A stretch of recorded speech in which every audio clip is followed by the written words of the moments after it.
Welcome. I'm E.G. Marshall. I am the wound and the knife. I am the blow and the cheek. I am the victim and the executioner. And thus, we become the things we do. The flame consumes the wood and dies. And too late does that the life he takes in the end is his own. Our mystery drama, The God Killers, was written especially for the Mystery Theater by Sam Dan and stars Tammy Grimes. It is sponsored in part by Buick Motor Division and Contact, the 12-hour cold capsule. I'll be back shortly with Act One.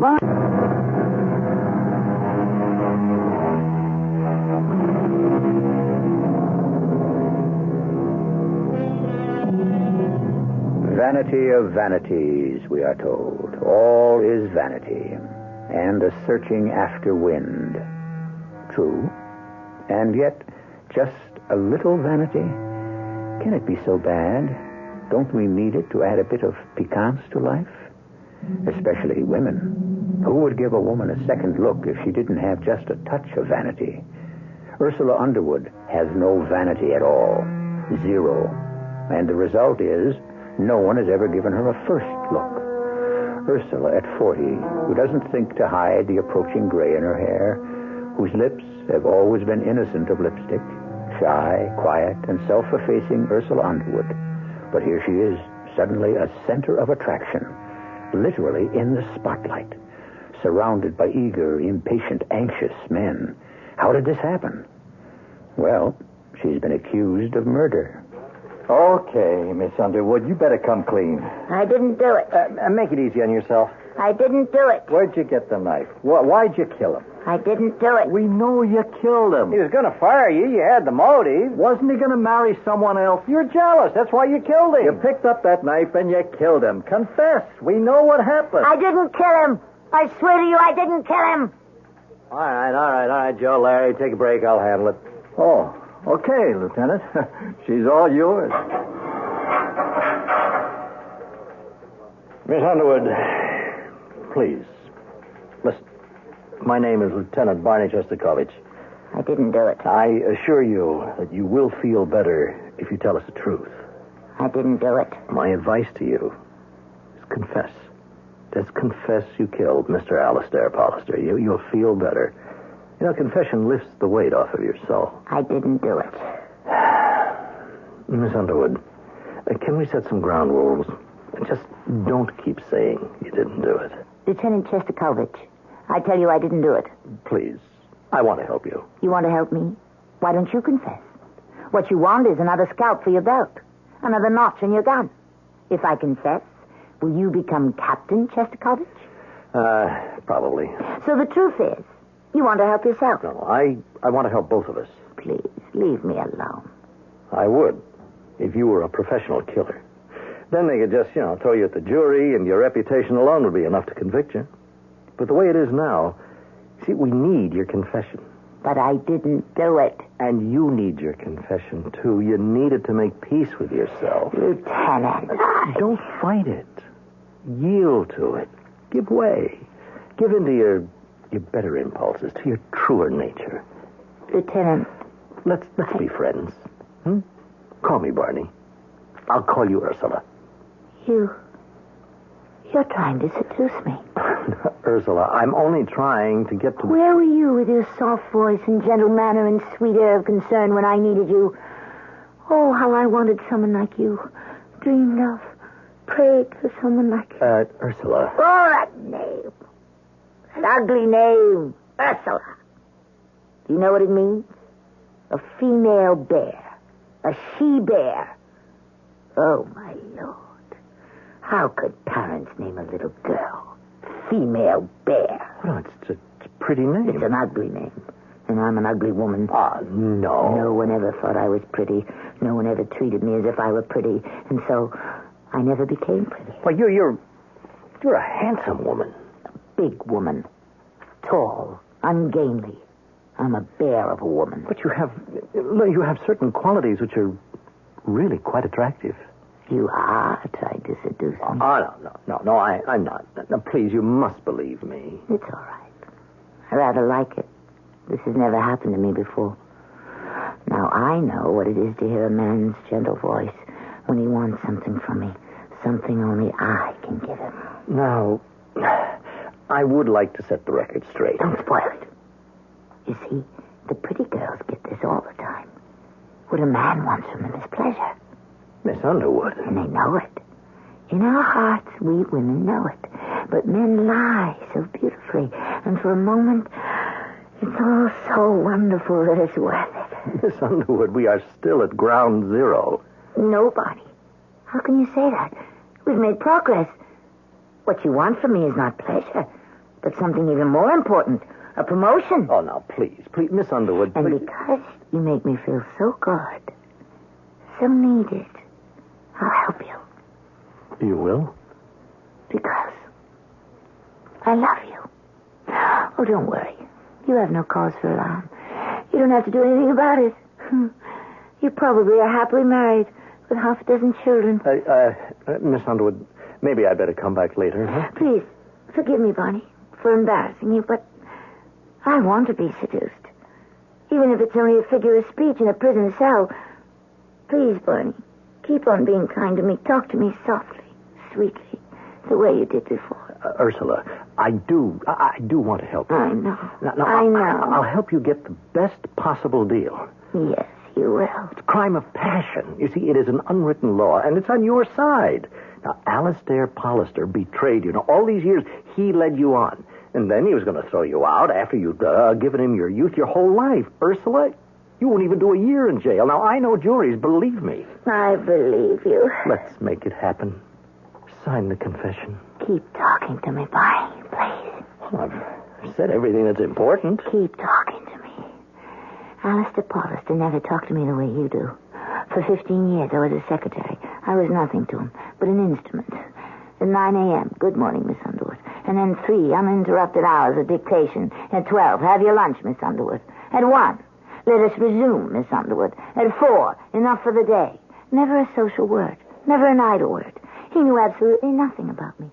There was never a kind word. Never a harsh word. Just, hello, goodbye. Read that back. Type that up. Here's your check. Why did you kill him? I didn't kill him.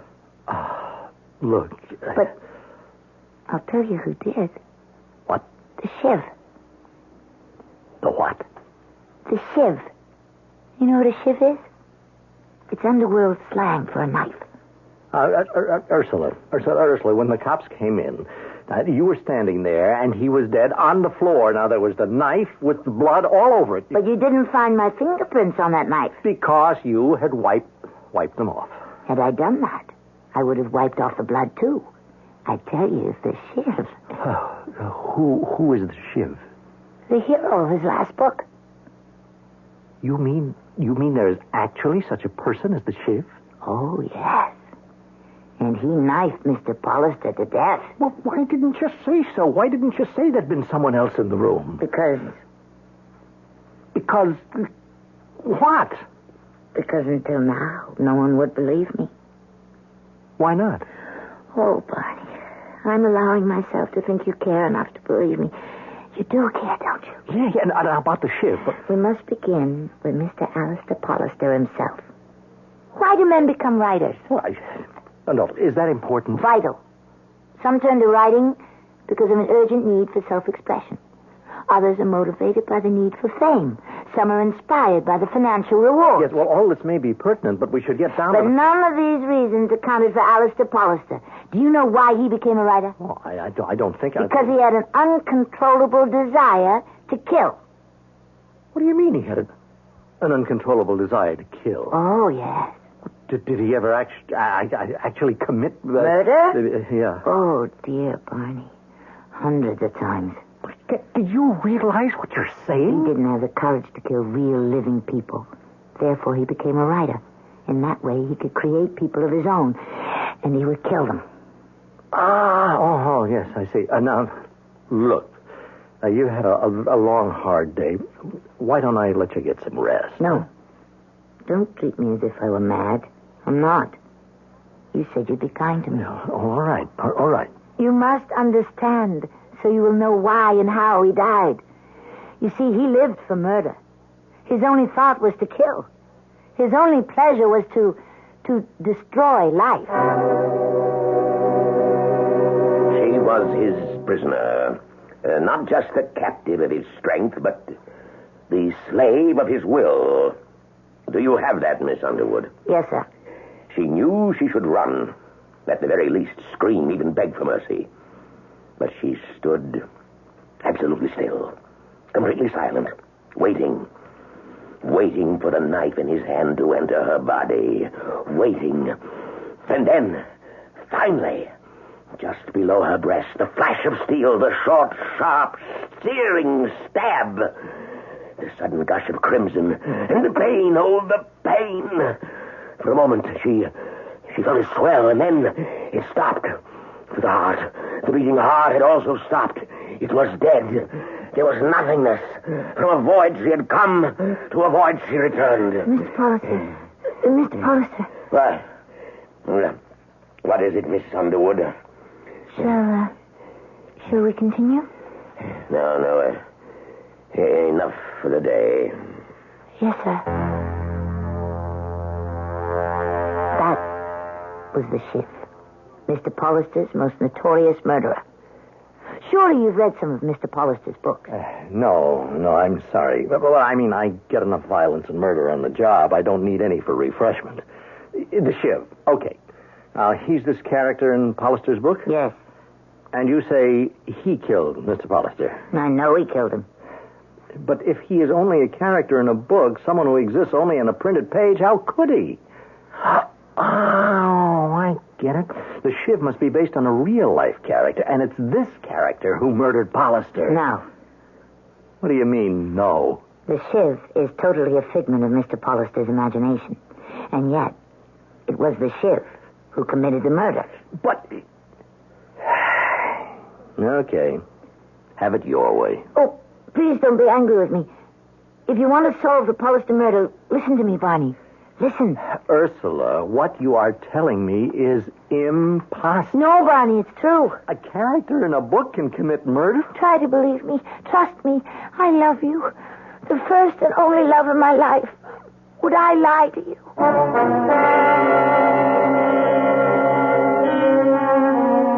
I'm not sure I know how to handle that question. Chivalry would prompt me to say no. But here we are dealing with the emotional and chemical reactions that crackle between highly charged men and women. At any rate, our story has only begun, and we can withhold judgments and answers, at least till Act 2, which I shall bring you in a few moments.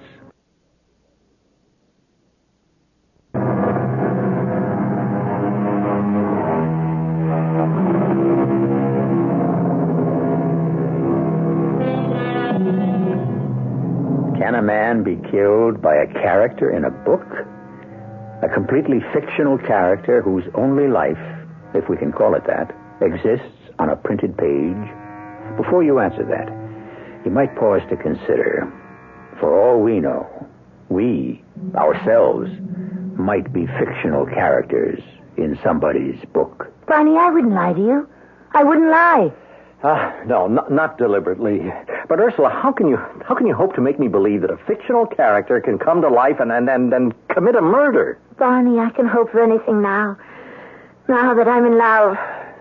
Look, let's put that in its place, too. And I think it's gone far enough. Please, don't say any more. But I have to. All right, I admit I was flirting with you. After all, I was trying to soften you up to get your confession. I know that. Then why do I persist in maintaining this illusion? Yes. Because I have nothing else. This poor, pathetic illusion is the best I'll ever have. This ridiculous flirtation in a jail cell is as close as I'll ever come to an intimate conversation with an attractive man. I'm sorry. I could sign a confession saying I plunged that knife into Pollister's heart. Would you like me to do that now? Yes. Even if it isn't true? Please, don't place me in that kind of position. Then you really do care for me. A little. Look, I'm a cop. I'm doing a job. Everybody knows you killed Pollister. How does everyone know that? Oh, for crying out loud. There was no one else in the house. The neighbors heard you both screaming at each other. But I said I didn't do it. I know. Look, you were fighting about this fictional character, the Shiv. But he's not fictional. He's real. Wait. You said before that he All was... I said was that he was created by Mr. Pollister. Now what am I supposed to believe? That Pollister could create the type of character that can step out of the pages of his book and plunge a knife into Pollister's heart? Is that what I'm supposed to believe? Yes. Oh, ground zero. We're not just back there, we're below there. It's true. Do you know what that sounds like? Do you have any idea what that sounds like? Yes. And do you know why I have the courage to say it? To reveal to you my innermost secret. Because I love you. Yeah. It's true. I think I understand. And maybe it'll even work for you. What are you talking about? Well, as if you didn't know. You're laying the foundation for an insanity defense. Is that what you think? Well, it figures. All right, Barney, I'll sign a confession. Well, now you're talking sense. And you'll feel a lot better. You'll see. No, I won't feel better. I'll feel deceived and abandoned. You have this fantasy that I murdered Mr. Pollister, and you want me to support it by signing a confession. Okay, Miss Underwood. You win. Please, don't leave me. Not yet. Don't let it be over just yet. Let it last a little bit longer. Look at me the way you looked at me before. Talk to me softly and hold my hand. Then I'll do anything you say. Anything. Miss Underwood. Perhaps I can make it possible for you to find the Shiv. You see, he killed Mr. Pollister for a reason. What reason? Deicide. It means murder of a god. I don't understand what that means. Deicide. I never thought about it until one morning. Instead of dictating fiction, he said to me, Mr. Pollister said to me... I want you to take a letter to the editor of the Times Review. Yes, Mr. Pollister. Sir, the stupidity of your reviewer is too much to bear. Do you hear that? Yes, sir. I am, he claims, obsessed with blood and death. Very well, I have the right to be. I was created by a god who is also seemingly obsessed with blood and death. Our entire world is based upon blood and death. Fighting, killing are inborn instincts. War is so easy, so common, so easily begun, that indeed it must be second nature. I have merely patterned my worlds after the only world I know. All I have done is stripped away the hypocrisy. I have exposed us for what we are. Yeah. Have that ready for my signature sometime today. And now, let us return to chapter 5. His eye fell on a mace. With one blow, he could shatter her skull. Miss Underwood? No. Yes, sir? You seem to be in a trance. I'm sorry. I shall repeat. His eye fell on a mace. I'm sorry, Mr. Pollister. I don't know what I was thinking of. He thought, with one blow, I can shatter her skull. I don't know what got into me. Miss Underwood, please do not interrupt. Yes. The brilliant blonde hair would be spattered with crimson. I was terrified. Of what? Of what he had written in that letter to the editor. Why? Because I've never looked at it that way before. What way? Till then, it had just been dictation. It had meant nothing, just words, and I was putting them down, typing them up. Well, I still don't follow. For the first time, I realized that these were real people. What do you mean, real people? These are just characters in books. No. They live. Yeah. Well, You think I'm crazy? Well, you talk this way to a jury and you'll have it licked. Suddenly, they were more than just words on a printed page. They were really human. They had, there's a word, presence.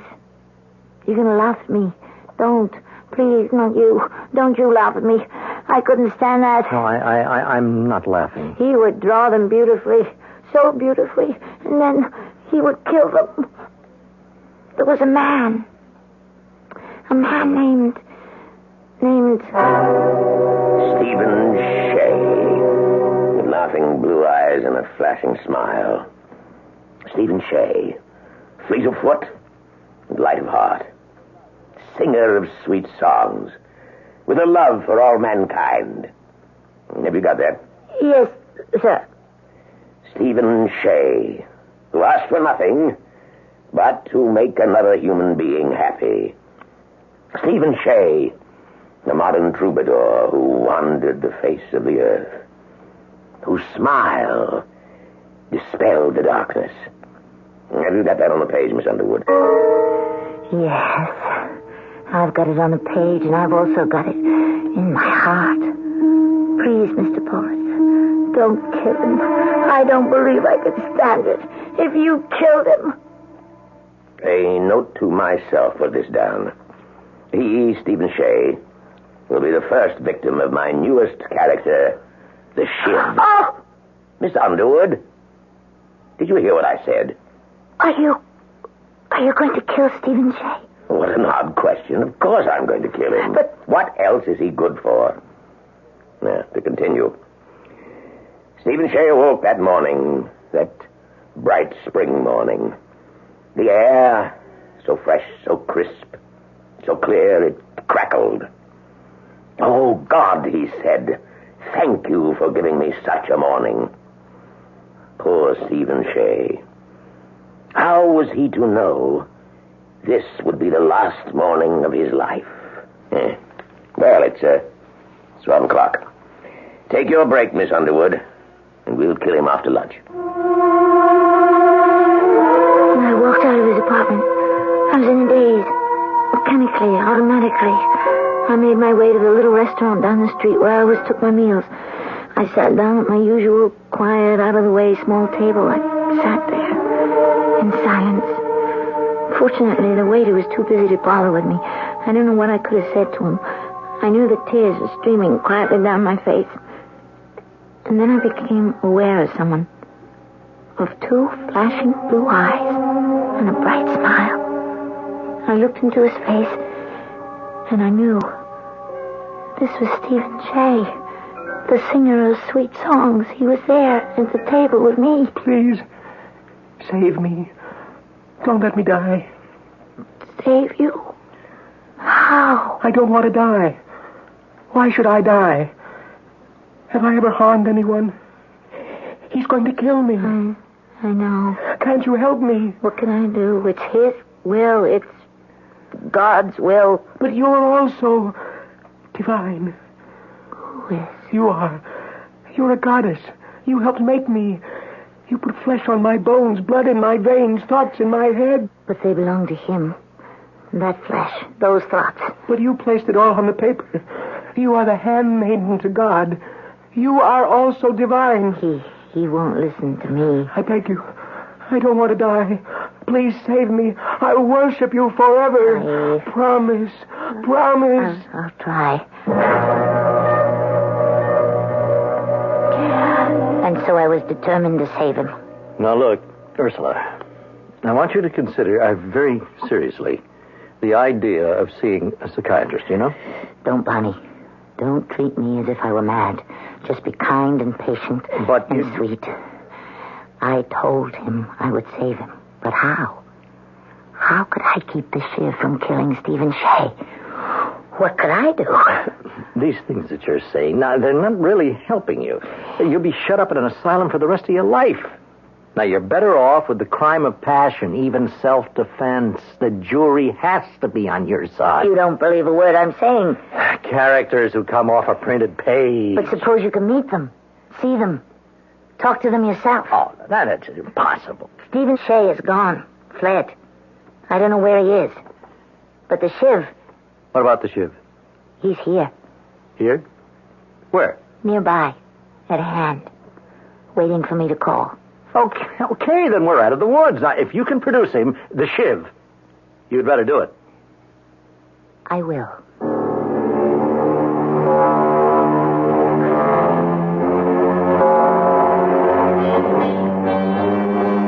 All right, now we're getting somewhere.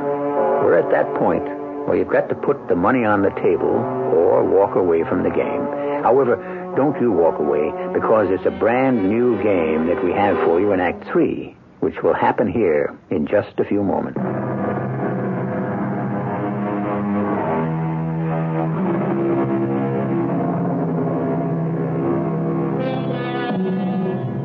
We speak of the characters in books as fictional, which means they aren't real. But is that really true? Haven't so many fictional characters assumed a reality far more meaningful than most of our so-called flesh and blood people? Hamlet, Huck Finn, Don Quixote, Heidi. Haven't they been around longer, created more of an impact than anyone alive today? What is real and what is fiction? What endures and what disappears? You said you could produce the Shiv. Yes. Well, when? He will come to me when I need him. Look, for the sake of argument, let's say he exists. Why should he come forward? Why? Because he worships me. He worships you. Huh? This I wasn't ready for. Why should he worship you? Because I made him. I created him. Now, hold on. Wasn't Hollister the maker, the creator? Yes. For 15 years, Alistair Hollister was the creator. But not for the last book. In the end, I became the creator. You? Yes. You see, I was afraid of all the evil Mr. Hollister was unleashing on the world. But all he was doing was just writing books. No, he was creating people. You must understand. People. Stephen Shea was a person. A wonderful human being. I had to save him. And so I tried. The only way I knew how. Good morning, Miss Underwood. I believe we begin with Chapter 7. Title: Introducing the Shiv. It would be accurate to describe the raw material that went into the making of the Shiv as pure, undiluted evil. As some men worship gold, he worshiped death. As some men lusted after women, he lusted for blood. Killing was all that mattered. He was a machine. A merciless, remorseless, relentless machine. Mr. Hollister. Yes, what is it? I know you don't like to be interrupted, but is that right? Is what right? Well, can any person ever be completely evil? Shouldn't there be one redeeming feature? Who says so? I would imagine... Miss Underwood, sloppy sentimentalism does not change the basic facts of life or death. The Shiv did not know Stephen Shea. Didn't matter. The street was deserted. Shea had a throat. The Shiv had a knife. There was no flare of anger, no thrill of excitement. Before Stephen Shea was even aware of him, the razor-sharp blade of the knife had already severed his jugular. Then the Shiv did kill Stephen Shea. No. Well, how can you say no? That's what Hollister dictated. He may have dictated it, but I didn't write it. I wrote something else. Something else? Yes. I created a different character. How could you? I gave the Shiv another dimension. Oh, he was still a killer. But I gave him the ability to feel pity. But how? What Mr. Hollister dictated was one thing. What I typed up was something else. The Shiv had a knife. Before Stephen Shea was even aware of the killer, the blade was ready to enter the jugular. And Stephen Shea suddenly saw death. He said quietly to the Shiv, "Why? Why do you want to kill me?" And the Shiv, who had spilled blood a dozen times, was brought up short. Why? And quietly, he turned and walked away. As silently, as quickly as he had appeared. And as he walked, he kept saying to himself, "Why? Why?" So, what you're saying is you rewrote the story Pallister was dictating. Is that it? Yes. And that's how I became the creator. I became God. At least for the Shiv. Because that night I was asleep, and suddenly I was awake. I don't know why. I thought I heard a voice calling to me. Well, what kind of voice? I didn't know at the time. I felt someone wanted me, needed me. So I got out of bed. I dressed. I went out. I followed the voice. The way a plane follows a beam of radar. I came to a hotel. It was actually one of those cheap rooming houses. I followed the voice to a room. I opened the door. He was there, in a small, shabby, furnished room. Who was? The Shiv. He was on his knees. He was praying. Please, my God, come to me. Show yourself to me. Tell me what I have done. Please. You're here. You called to me. Help me. I've killed 12 human beings. None of it ever bothered me until tonight. Suddenly, I felt such a terrible wave of sorrow. Why? Why do I feel it? I never thought I was doing anything wrong. I only felt I was following the orders of my God. I was, wasn't I? Yes, but you see, 2 gods were struggling for your soul. And now, you have a new master, a new creator. Do you feel it? Yes. Now, I feel it. Not a god of death, but a god of life. Not a god of darkness and hatred, but a god of mercy and light. Yes. Will you serve this god? Yes. I will serve this God and fight for this God. I give you my blessing.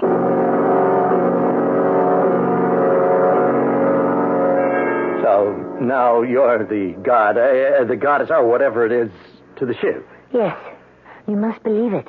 And where is Pallister while all this is going on? Now, here you are, rewriting everything he dictates. Now, sooner or later, he has to catch on, right? Yes. The piper would have to be paid, eventually. He never bothered reading what I typed.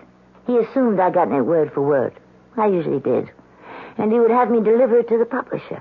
Later, when the galleys were sent to us, it was my job to proofread and correct. So once he had dictated the words, he saw nothing in print until the book was published. Well, finally, the Shiv was published and released. I was in the office when he read the reviews. The Shiv. The most complex character Alistair Pallister has ever created. Poppycock. The Shiv is the most simple, uncomplicated... What do they say in the Times? Do you have it over there, Miss Underwood? Oh, thank you.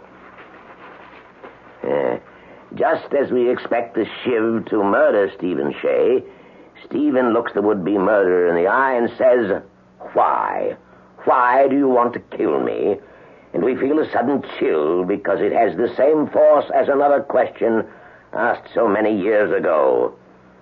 "Saul, Saul, why persecutest thou me?" Ha! This man is a fool. I never wrote anything like that. Miss Underwood, hand me a copy of the book. He opened the book and began to read. I could see an entire parade of emotions move across his face. First amazement, then puzzlement, then confusion. Well, I'll sue that publisher. I'll have the shirt off his back. How dare he? This is not the manuscript you delivered. This is not the galley proofs you corrected. Hand me the carbon of your final draft. Mr. Pallister, they published the manuscript that was delivered. I'll have them recall every last cup. What did you say? What is contained in the book you now hold in your hand is the manuscript that was delivered. Miss Underwood, have you finally taken leave of all your senses? How could such a manuscript be delivered? I never dictated this nonsense. It's true. You didn't dictate it. But I typed it. You typed it? Yes, sir. You typed it? I simply had to save Stephen Shea's life. And I I had to give some humanity to the Shiv. You had to... You rewrote my book. How dare you presume? I dare presume anything. I am also a god. Leave this house this moment. Don't you dare shout at me. I'm your equal. I'm more than your equal. I'm your superior, because both of us are gods. Both of us created a character. Both of us gave him life. And he chose me. The Shiv chose me. The Shiv worships me. You rewrote my book, you frustrated, dried-up old maid. You ugly, neurotic spinster. How dare you insult me. Shiv, teach him respect. Teach him, Shiv. Are you crazy? No. I didn't mean for the Shiv to kill Mr. Pollister. I only meant for him to teach Mr. Pollister a lesson. But you see, I had forgotten how much violence there is in man. It always slumbers underneath, ready to be awakened. Do you understand, Barney? Yeah, I understand. He's so much like all of us, the Shiv. He has his thin veneer of morality, but all the time, surging inside is violence, raging, mindless violence. Yes, well... And now, do you believe me when I tell you that it was the Shiv who killed Mr. Pollister? Miss Underwood, let me tell you what I think. Miss Underwood? Why do you call me Miss Underwood? For 15 years, day in, day out... We're not Miss Underwood and Lieutenant Chesterkovich. You and I. We're Barney and Ursula. You have been listening to a never-ending story of death and murder and violence. We're lovers. And so, I guess I have to say, it's gotten to you. A psychiatrist would have a lot of technical terms for it. But, Miss Underwood, you have flipped. Miss Underwood? It's over. The sweetness is gone from your voice. The soft, gentle light no longer shines in your eyes. Miss Underwood, you deliberately choose to misunderstand. And so you use me and cast me aside as if I were some ordinary woman. But I do not choose to let you go. You've had a very trying day. I am a creator. I am God. I have chosen you. You will stay by my side, always. You will remind me constantly that I am a woman. You will love me. Look, I have to be going. No, you can't leave me. Shiv, make him stay. Miss Underwood, what's the matter? Look, don't try that. Make him stay. Make him stay. You're crazy. You're crazy. Make him stay.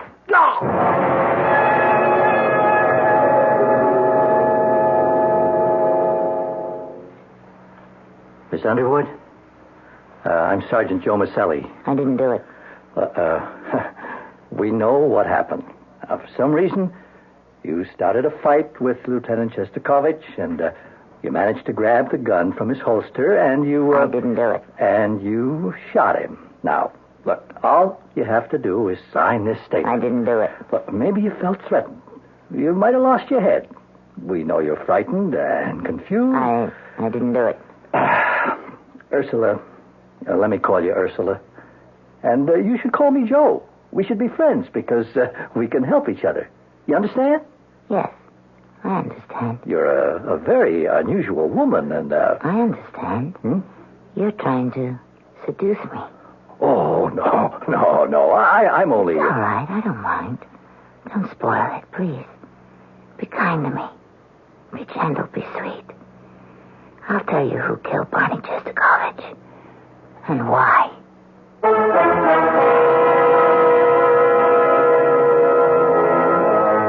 They better get wise to that lady before she kills off the entire police force. Oh, but wait. Why did I say before she kills? After all, isn't it possible that a gentleman named the Shiv might have been taking an active hand in the proceedings? Who is to say Ursula Underwood isn't a goddess? You have to admit, our theater is one of the few places in this world where you can have your cake and eat it. I'll be back shortly.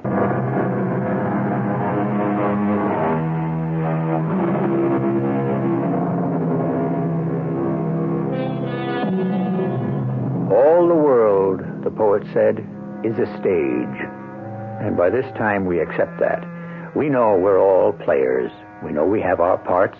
Whatever they are, we know we have our entrances and exits. We know quite a good deal. Except what we actually don't know is the name of the show, where it's really playing, and how long it's going to run. Our cast included Tammy Grimes, Earl Hammond, Leon Janney, and Ken Harvey. The entire production was under the direction of Hyman Brown. Radio Mystery Theater was sponsored in part by Contact, the 12-hour cold capsule, and Buick Motor Division. This is E.G. Marshall inviting you to return to our Mystery Theater for another adventure in the macabre. Until next time, pleasant dreams.